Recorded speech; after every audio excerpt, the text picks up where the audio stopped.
પ્રવીણ સુરતથી મહત્વના સમાચારથી બુલેટિનની શરૂઆત કરીએ। વરિયા વિસ્તારની ખુલ્લી ગટરમાં 2 વર્ષનું બાળક ગરકાવ થયું। ફાયર વિભાગ તાબડતોબ ઘટના સ્થળે પહોંચ્યું હતું અને બાળકની શોધખોળ હાથ ધરી હતી। બાળક તેની માતા સાથે હતું અને બુધવારી બજારમાં ખુલ્લી ગટરમાં પડી ગયું। ઘટનાના પગલે બાળકના પરિવારમાં ચિંતા છે તો સ્થાનિકોમાં પણ તંત્ર સામે રોષ છે। મોડી સાંજની ઘટના છે અને પછી રેસ્ક્યુ ઓપરેશન પણ હાથ ધરવાનો પ્રયાસો થયા। વર્તમાન સ્થિતિ શું છે તેનો કોઈ ખ્યાલ નથી, પરંતુ ફાયર બ્રિગેડની ટીમ પણ ઘટના સ્થળે પહોંચી હતી। થોડા સમયમાં લોકોનો જમાવડો થઈ ગયો। ખુલ્લી ગટર ફરી એક વખત કોઈ માટે જીવલેણ સાબિત થઈ શકે છે। આ પ્રકારની ભૂતકાળમાં પણ ઘણી બધી ઘટનાઓ બની ચૂકી છે। ચોમાસા દરમિયાન પાણી ભરેલા ખાડામાં કોઈ બાઇક સવાર કે પગપાળા વ્યક્તિ ગરકાવ થાય એ પ્રકારની ઘટના છે, પરંતુ આ ઘટના બાદ હવે ફાયર વિભાગની ટીમ પણ રેસ્ક્યુમાં જોડાઈ છે।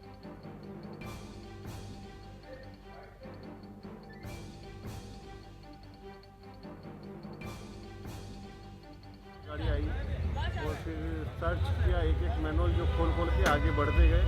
अभी 4 मैनुअल खोल चुके हैं अभी, और सर्च की कार्रवाई चालू है, क्योंकि अभी कम से कम 5 से 6 फुट पानी है अंदर चैम्बर में। तो स्कूबा सेट और जो कैमरा है, अंडर वाटर कैमरा और ब्रीदिंग अपरेटस सेट, इसकी मदद ली जा रही है। और सभी अपना फायर के जो जवान है लगे हुए, तो कामगिरी। मारो छोकरो आइसक्रीम खावा जातो थो ने गटानुं ढांकणुं खुल्लुं हतुं, मने खबर नहोती ने अचानक पड़ी गयो अंदर। क्यांथी क्यां जता हता ना घटना? क्यांथी ने बुधवारी भराईने ते अमे आवेला एमां। પછી કેટલા વાગ્યાની આ ઘટના છે? 5:30 વાગી ગયા હશે। હું અત્યારે આ જોયું, બીજી રીતે ગટર ખુલ્લી છે, બીજો ગટર ખુલ્લો છે। હા, 2-3 ગટર ખુલ્લી છે, બરોબર છે। અત્યારે જોઈ છે, બીજી રીતે બતાવે છે માણસો, એ ફર્સ્ટ જોઈ છે। પણ આ વસ્તુ સારી ન લાગે। કોઈ પણ છોકરો કદાચ મારો હોય, તમારો હોય, કોઈ પણ નો હોય, એ કોર્પોરેટનો છોકરો હોય, મેન રોડ છે, આ કેવો રોડ છે? કોની બેદરકારી એનું વિચારતું કોર્પોરેટર હોય ને। સહયોગી સાહિશ જોડાશે આપણી સાથે। સાહિશ, કેટલે પહોંચી રેસ્ક્યુની કામગીરી? ખરેખર બેદરકારી કોની છે? કેમ કે ખુલ્લા ગટરના ઢાંકણા, ખુલ્લી ગટરો અગાઉ પણ ઘણા બધાનો ભોગ લઈ ચૂકી છે। સુરત મહાનગરપાલિકાની બેદરકારી કહી શકાય પ્રવીણ, કારણ કે અવારનવાર સુરત મહાનગરપાલિકાના બેદરકારીના કારણે કેટલાક લોકોના ભોગ લેવાતા હોય છે, ત્યારે જીવતો જાગતો ઉદાહરણ આજનો સામે આવી રહ્યો છે। દ્રશ્યો બતાવવાનો પ્રયત્ન કરી રહ્યા છે કે આ ગટરની ચેમ્બર જે ઢાંકણું ખુલ્લું હતું અને તેના કારણે 2 વર્ષના બાળકનું જે છે તે હાલ મોત થયું છે એવું સ્પષ્ટપણે સામે આવી રહ્યું છે। 5:30 થી 6 વાગ્યા દરમિયાનનો બનાવ જે છે તે હાલ સામે આવ્યો છે। અત્યારે 9:30 વાગી ચૂક્યા છે। ફાયર વિભાગની ટીમ જે છે તે કામગીરી કરી રહી છે અને અત્યારે બાળક જે છે તે મળી આવ્યું નથી। એટલું જ નહીં, પરંતુ આપણે દ્રશ્યો બતાવવાનો પ્રયત્ન કરી રહ્યા છે કે એક પછી એક તંત્ર અત્યારે કામે લાગ્યું છે, પરંતુ પ્રવીણ, ભાજપના કોર્પોરેટર નરેન્દ્ર પાંડવ દ્વારા પણ જે છે તે સુરત મહાનગરપાલિકાના અધિકારીઓ સામે ગંભીર આરોપ લગાવ્યા હતા કે અધિકારી કામ નથી કરતા, તેના કારણે ભોગ લેવાઈ રહ્યો છે। જોઈ શકાય છે અત્યારે ફાયર વિભાગની ટીમ એક પછી એક ગટરો ઢાંકણા ખોલવામાં આવી રહ્યા છે અને તપાસ જે છે તે કરવામાં આવી રહી છે, પરંતુ અત્યારે 5:30 થી 6 વાગ્યા દરમિયાનનો બનાવ છે, પરંતુ અત્યારે કોઈ પણ પ્રકારનો બાળકનું જે છે તે ભાળ હજુ સુધી મળી નથી। ત્યારે વિપક્ષની ટીમ પણ અહીં પહોંચી ચૂકી છે અને ફાયર વિભાગની ટીમ પણ જે છે તે કામગીરી કરી રહી છે, પરંતુ ચોક્કસપણે કહી શકાય પ્રવીણ કે જે માતા જે છે બાળકની, તેમને પણ એક વેદના ઠાલવી છે કે મારું બાળક તો ગયું છે, પરંતુ ક્યારે મળશે તે ચોક્કસપણે વાત કહી શકાય, કારણ કે અત્યારે ગંભીર બેદરકારી સુરત મહાનગરપાલિકાની સામે આવી છે। ગટરના ઢાંકણા ખુલ્લા હોવાના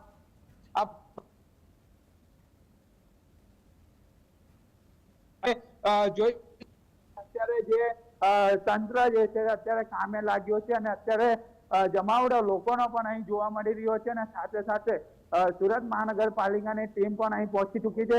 એક પછી એક જે કામગીરી જે છે તે કરવામાં આવી રહી છે, પરંતુ આપણે અહીંના લોકો જોડે પણ જાણવાનો પ્રયત્ન કરી રહ્યા છે કે કઈ રીતનો બનાવ જે છે તે હાલ સામે આવ્યો છે। અત્યારે લોકો જોડે વાત કરીએ। બેન, જણાવજો, 2 વર્ષનું બાળક ગટરમાં ગયું છે, શું કહેશો? 2 વર્ષનું બાળક ગટરમાં પડી ગયું છે, ખૂબ જ દુઃખદ ઘટના છે। ખરેખર જ્યારે નાની સમસ્યા હોય છે ત્યારે તંત્ર ધ્યાન નથી આપતું અને નાની સમસ્યાને અવગણી રાખે છે હંમેશા। આજે નાની સમસ્યા ખૂબ મોટું સ્વરૂપ ધારણ કરી લીધું છે અને આજે એક 2 વર્ષના બાળકનો જીવ ગયો છે, ખૂબ એક દુઃખદ ઘટના છે। આજે આવી ઘટના ઘટી ત્યારે તંત્ર સફળ થઈને દોડે છે, ત્યારે આવી નાની ઘટના જ્યારે પબ્લિક ધ્યાન દોરતી હોય છે ત્યારે તો કોઈ કામગીરી નથી થતી। આ તંત્રની બેદરકારીને લીધે એક માએ એમનો દીકરો ગુમાવ્યો છે, આજે ખૂબ દુઃખદ વાત છે। એટલે ખાસ કરીને તંત્રને કહેવા માંગીએ છીએ કે જ્યાં પણ આવા ડ્રેનેજના ઢાંકણા તૂટેલા હોય તો તાત્કાલિક ધોરણે નવા ઢાંકણા નાખવામાં આવે અને જ્યાં પણ ડ્રેનેજની ફરિયાદો છે તમામ ફરિયાદોનો તાત્કાલિક નિકાલ કરવામાં આવે જેથી કરીને આવો કોઈ બીજો બાળકનો જીવ કોઈ બેસે એનું ધ્યાન હવે તંત્રને રાખવું જોઈએ કેમ કે હવે રોડ રસ્તા ઉપર નીકળતા બીક લાગે છે તો બાળક ચાલુ જતું હતું રસ્તા પર અને ડ્રેનેજમાં વેચ લાગે એમની માં રુદન કરે છે એમનો હવે જવાબદાર કોણ ઘટનાને લઈને? જવાબદાર તંત્ર અને જે આ વોર્ડના ચૂંટાયેલા પ્રતિનિધિઓ છે તે કે કેમ કે પ્રતિનિધિની પણ જવાબદારી બને છે કે આપણા વિસ્તારમાં કઈ કઈ જગ્યાએ આવી ડ્રેનેજના ઢાંકણા તૂટેલા છે કઈ કઈ જગ્યાએ કઈ સમસ્યા છે ચૂંટાયેલા પ્રતિનિધિને ખબર હોવી જોઈએ ખાસ કરીને ચૂંટાયેલા પ્રતિનિધિની જવાબદારી બને છે કે આપણા વિસ્તારમાં તમામ વસ્તુ સરખી હોય એ ધ્યાન પ્રતિનિધિને રાખવાનું હોય તો આમાં બંનેની ગેરરીતિને કારણે આજે 2 વર્ષના બાળકે જીવ ગુમાવ્યો 2 વર્ષના બાળકે જીવ ગુમાવ્યો છે. મહેશભાઈ, ભાજપના કોર્પોરેટર નરેન્દ્ર પાંડવે પણ સુરત મહાનગરપાલિકાના અધિકારી સામે અનેક વખત રજૂઆત કરી છે કે ઢાંકણાઓ ખુલ્લા રહેતા હોય છે પરંતુ આજે ભોગ લેવાય જ ગયો છે. આખરે જો અમુક કોર્પોરેટરો આ બાબતે અવાજ ઉપાડતા હોય છે પરંતુ જે એનું શીર્ષ નેતૃત્વ છે એ શીર્ષ નેતૃત્વનો જ ઓર્ડર છે કે કોઈ પણ કોર્પોરેટરનો અધિકારીઓને સ્પષ્ટ આદેશ છે કે ભાજપના કોઈ પણ કોર્પોરેટરની વાત તમારે માનવાની નથી કેમ કે એમને બી ખબર છે કે ઘણા લોકો આમાં ગેરકાયદેસર કામકાજની અંદર સંકળાયેલા છે પણ આવી ઘટનાઓ છે જે પબ્લિક હિત માટેની હોય છે એવા કામો માટે પણ કોર્પોરેટરોનું અધિકારીઓ સાંભળતા નથી તો શા માટે કોર્પોરેટરો બન્યા છે? આ કનેક્શનો તમે અંદર છેક સુધી જોડો દરેક જગ્યાએ સ્ટ્રોમ નેટવર્ક ની અંદર લાગત કનેક્શનો જોઈન્ટ છે. અત્યારે વરસાદનો પાણીનો વરસાદ નથી છતાં પ્રેશરથી પાણી જાય છે તો એનો મતલબ શું જો કે તમામ કનેક્શનો અંદર જોઈન્ટ આપી દીધા ગેરકાયદેસર તરીકે. પ્રવીણ, ભાજપના કોર્પોરેટર ઉપસ્થિત છે જેમને રજૂઆત પણ કરવામાં આવી હતી. નરેન્દ્રભાઈ, જણાવજો, આજે આખરે 2 વર્ષના બાળકનો ભોગ લેવાઈ ગયો છે, અધિકારીઓ તમને ગાંઠતા નથી. પહેલી વસ્તુ મને લાઇટિંગ ફાયરના વાઇસ ચેરમેન તરીકે ફોન આવ્યો હતો 7 વાગે આવું છું અને અત્યારે લાઇટિંગ ફાયર તરીકે આ લોકો ફાયર વાળા જે કામ કરે છે એ પહેલા પૂરું કરીએ પછી જે અધિકારીઓ છે એ અધિકારીઓ કાયદેસર પગલાં ભરશે. ખરેખર આ બનાવ બન્યા પછી દુઃખદ ઘટનાની વાત છે પણ બીજી વાર ના બને એ અધિકારીને ખરેખર સૂચના આપો ને કે આ ખરેખર પ્રજા જ હેરાન થવાની છે આમાં.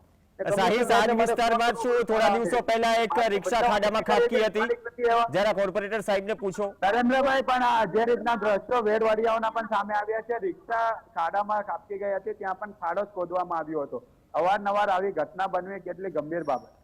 કોઈ બી વિસ્તાર હોય કોઈ બી બાળક હોય ખરેખર આ ઘટના બનવી ના પડે. અત્યારે કોઈ રાજકારણ રમવાનું કે કોઈ કરવાનું જરૂર પણ આ રીતે બીજો બનાવ ના બને એના માટે ખરેખર કડક પગલા લેવા પડશે અને કમિશનર શ્રી જઈને રજૂઆત કાલે કરું છું ખરી હકીકત કરી ને કાયદેસર પગલા લેવા. નરેન્દ્રભાઈ, તમારા કોલથી અધિકારી આવ્યા નથી, પાલિકા કમિશનરને કોલ કરવો પડ્યો, ડ્રેનેજ વિભાગના અધિકારી કેમ ગંભીર નથી? નહીં એવું નથી. કોલ ને મારા ફાયર વાળા 7 વાગ્યા પહેલા એટલે કલાક પહેલા ફાયર વાળા ગયા પણ ડ્રેનેજ વિભાગના અધિકારી આ ડ્રેનેજના જે મેઇન અધિકારી હોય ને એમને ખાસ આવવું પડે. કાંથી કાં પોઈન્ટ લીધા છે એમને ખબર હોય છે, નહીંથી ફાયર વાળાને ખબર કે નથી અમને ખબર. પણ અત્યારે હાલમાં લેન્ડ ઉપર આવ્યું છે અને લગભગ અડધો કલાકમાં નિવાર આવી જશે. બિલકુલ બેન. સાહિસ, એક સૌથી મોટો સવાલ એ છે કે ખુદ કોર્પોરેટર કહી રહ્યા છે કે ડ્રેનેજ વિભાગના અધિકારીઓ જ નથી આવ્યા તો ક્યાંથી પોઈન્ટ અપાયા છે ફાયર વિભાગને પણ ખબર નથી તો આ રેસ્ક્યુ ઓપરેશન કયા ભરોસે ચાલી રહ્યું છે? શું કોઈ હિંમત કરી છે ફોન કરીને ડ્રેનેજ વિભાગના અધિકારીઓને એ ધ્યાન દોરવાની? કેમ કે સુરતથી ઘણા બધા નેતાઓ આવે છે, ધારાસભ્યો પણ છે, પ્રદેશ પ્રમુખ પણ છે, ગૃહ રાજ્યમંત્રી પણ છે અને જો કોર્પોરેટર એમ કહેતા હોય કે ડ્રેનેજ વિભાગના અધિકારીઓને ખબર હોય કે ક્યાં જોઈન્ટ આપેલા છે પણ એ જ વ્યક્તિ જો હાજર ન હોય તો રેસ્ક્યુ ઓપરેશન ક્યારે પૂરું થશે?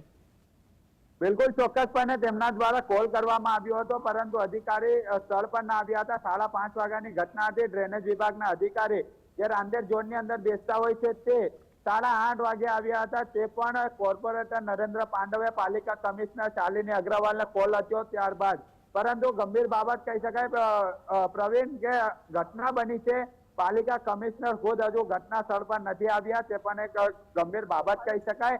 બીજી તરફ જે રીતના નરેન્દ્ર પાંડવ દ્વારા અનેક વખત રજૂઆતો પણ કરવામાં આવતી હોય છે પરંતુ રજૂઆતનો કોઈ પણ નિવેડો જે છે તે અત્યાર સુધી આવ્યો નથી. આખરે 2 વર્ષનો બાળકનો ભોગ લેવાઈ ચુક્યો છે. અત્યારે પણ કામગીરી જે છે તે ફાયર વિભાગની ચાલી રહી છે અને કેમેરા લગાવીને અત્યારે જે નીચે ફાયર વિભાગની ટીમ ઉતરીને તમામ તપાસ જે છે તે કરવામાં આવી રહ્યા છે પરંતુ ચોક્કસપણે કહી શકાય કે આની અંદર જવાબદાર અધિકારી છે હવે કઈ રીતના પગલા લે છે તે પણ એક ગંભીર બાબત કહી શકાય. અત્યારે બાળકને શોધવા માટે જે છે તે અત્યારે ચક્રો ગતિમાન જે છે તે હાલ કરી દેવામાં આવ્યા છે. આભાર સાહિસ. ઘટના સ્થળ ઉપર હજુ વધુ અપડેટ મેળવતા રહીશું પરંતુ જે રીતે સાહિસ ને જે કોર્પોરેટરે વાત કરી કે ડ્રેનેજ વિભાગના અધિકારીઓ અને કોલ કરવામાં આવ્યો. ક્યાં પોઈન્ટ્સ મૂકેલા છે એની જાણ ડ્રેનેજ વિભાગના અધિકારીઓને કે ડ્રેનેજ વિભાગને હોય, પણ એ વિભાગ જ જો આ રેસ્ક્યુ ઓપરેશનમાં હજુ સુધી ન જોડાયું હોય, જો ફાયર વિભાગને પણ એ પોઈન્ટ્સ અંગે ન ખબર હોય, તો કઈ રીતે શાસન ચાલી રહ્યું છે સુરત મહાનગરપાલિકાનું, અને સાથે જ કેટલો કમ્યુનિકેશન ગેપ અલગ અલગ વિભાગોમાં જે જૂનાગઢ મહાનગરપાલિકા અંતર્ગત આવે છે ને એ વિભાગોના અધિકારીઓના હુક્કા પાણી સુરતવાસીઓના ટેક્સના પૈસાથી ચાલે છે. તો એક બાળકની જિંદગીની કિંમત તમે શું આંકશો? આ જ રીતે ગટરના ઢાંકણાઓ ખુલ્લા રહેશે અને આ જ રીતે લોકોના જીવ સાથે ચેડા થતા રહેશે. સહયોગીએ વાત કરી કે થોડા દિવસો પહેલા આ જ વિસ્તારમાં એક રિક્ષા ખાડામાં ખાબકી હતી, પરંતુ રિક્ષામાં કોઈએ ગંભીરતા ન લીધી. હવે આખું તંત્ર ઊંધા માથે એક 2 વર્ષના બાળકને બચાવવા માટે લાગ્યું છે, પરંતુ કારણ અથવા તો જવાબદાર કોણ? મૂળમાં ગટરનું ઢાંકણું ખુલ્લું. જવાબદારી કોના પર ઢોળાશે અથવા તો જવાબદારી શું નક્કી થશે પણ ખરા? આ સવાલ ગંભીર છે સુરત મહાનગરપાલિકાના તમામ વિભાગ માટે, જે મોડી સાંજે હજુ પણ રેસ્ક્યુ ઓપરેશનમાં જોઈન્ટ અને પોઈન્ટ ડ્રેનેજના એટલે કે ગટરના ગોતી રહ્યા છે.